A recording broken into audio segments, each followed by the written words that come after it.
لا 27 یازدەی 2022 زیاتر لە 7 سکاڵا لەسەر دۆناڵد ترامپ سەرۆکی پێشووی ئەمریکا تۆمار کران بەوەی کە دەستی هەبووە لە کوشتنی قاسم سولێمانی و ئەبوو مەهدی موهەندس لە فڕۆکەخانەی نێودەوڵەتی بەغدا. بەڵام دوجار لە سێم ساڵیادی کوژرانی داوەتت لە ڕۆژی سێم مانگە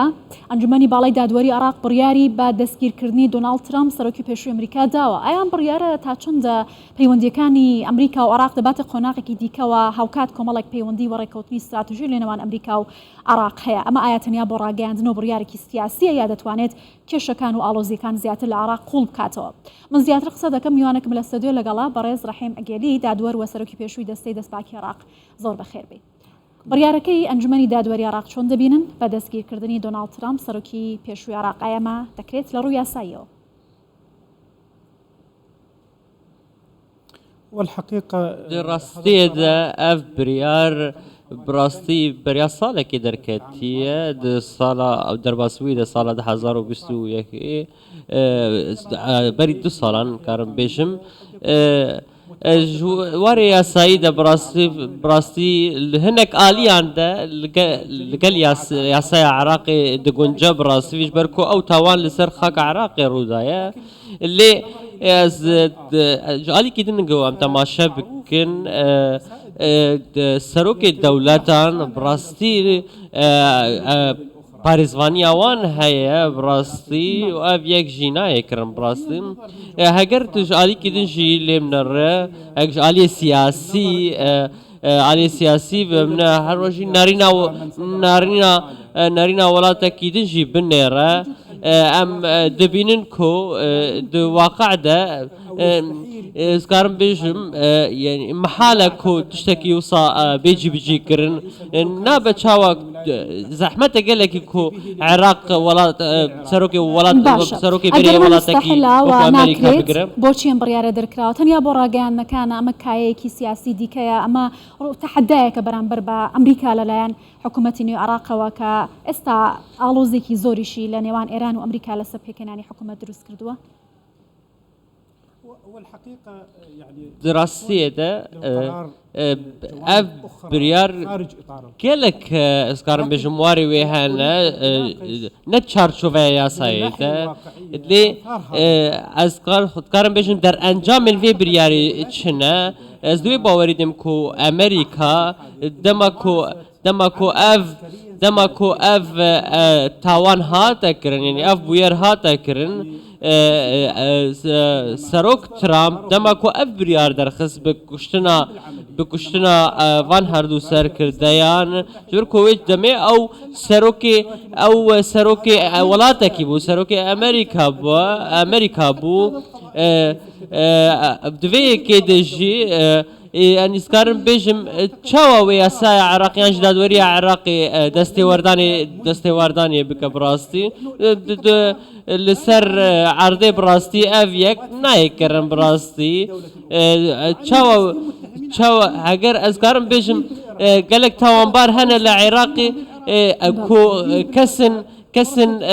كسن اعتيادينا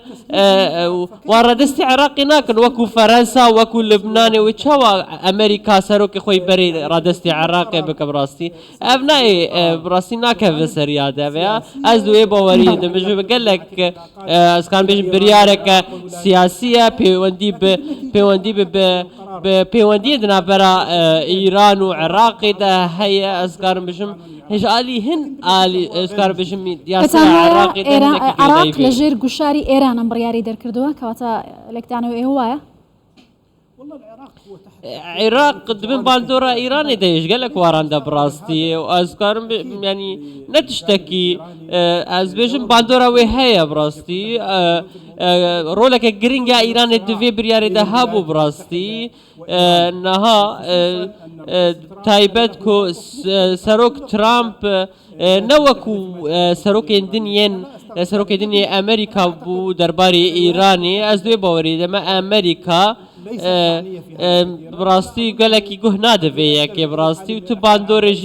باندورجی لسروک بری ترامپ ناکلی لی براستی باندور والعراق بکش و باندور البيوندي دنا برا امريكا وعراق دبكا افيك از دوي باوريه دمجكو وامريكا ببينكو افيك براسي تشتكي مترسي دار العراقي براستي برينا هاجي امريكا لافغانستان لقلك ولاتين الدنيا اوبراسيون بفيرنجي كرنا براستي اگر بيك هر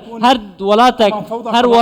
هر ولاتك وقع عراقي بك وقلك وروشونەکانی دەرکردنی و یاسایە چۆنە ئایا باڵستخانەی ئەمریکای لێ ئاگادار دەکرێتەوە یا تەنیا لە نێو خۆی عێراق تاوکو پرسێکی ناوخۆی لە دادگا باسی لەوە دەکرێت؟ والله هو يفترض من الناحية النظرية ئەسکارم بێژم دوێ ئالیە پەیوەندیدارێن فەرمی دوێ ئەو بخوازن کۆ سەرۆکی بەری ئەمریکا بگرم ڕاستی ئەس دوێ باوەری دەمە کۆ ئەو نکارن vەیەکێ بکن و ناکەنجی بڕاستی ئەسکارم بێژم ژەرڤەی یاسایی gelek tişt li piş vê biryarê hene birastî duwarê ragihandinê de ez karim bêjim duwarê yasayî de birastî ne tê çêbicîkirin û çenê wê ragihandinê de hatî belavkirin. بڕیارە بکە بەم نزیکانە سوودانی سەردانی ئەمریکا بکات ڕێککەوتنی استراتیژی نێوان ئەمریکا و عێراق هەیە ئایا ئەمریکا بەرامبەر بم بڕیاری عێراق وەڵامی دەبێ ئەگەر هەبێت چۆن دەبێت؟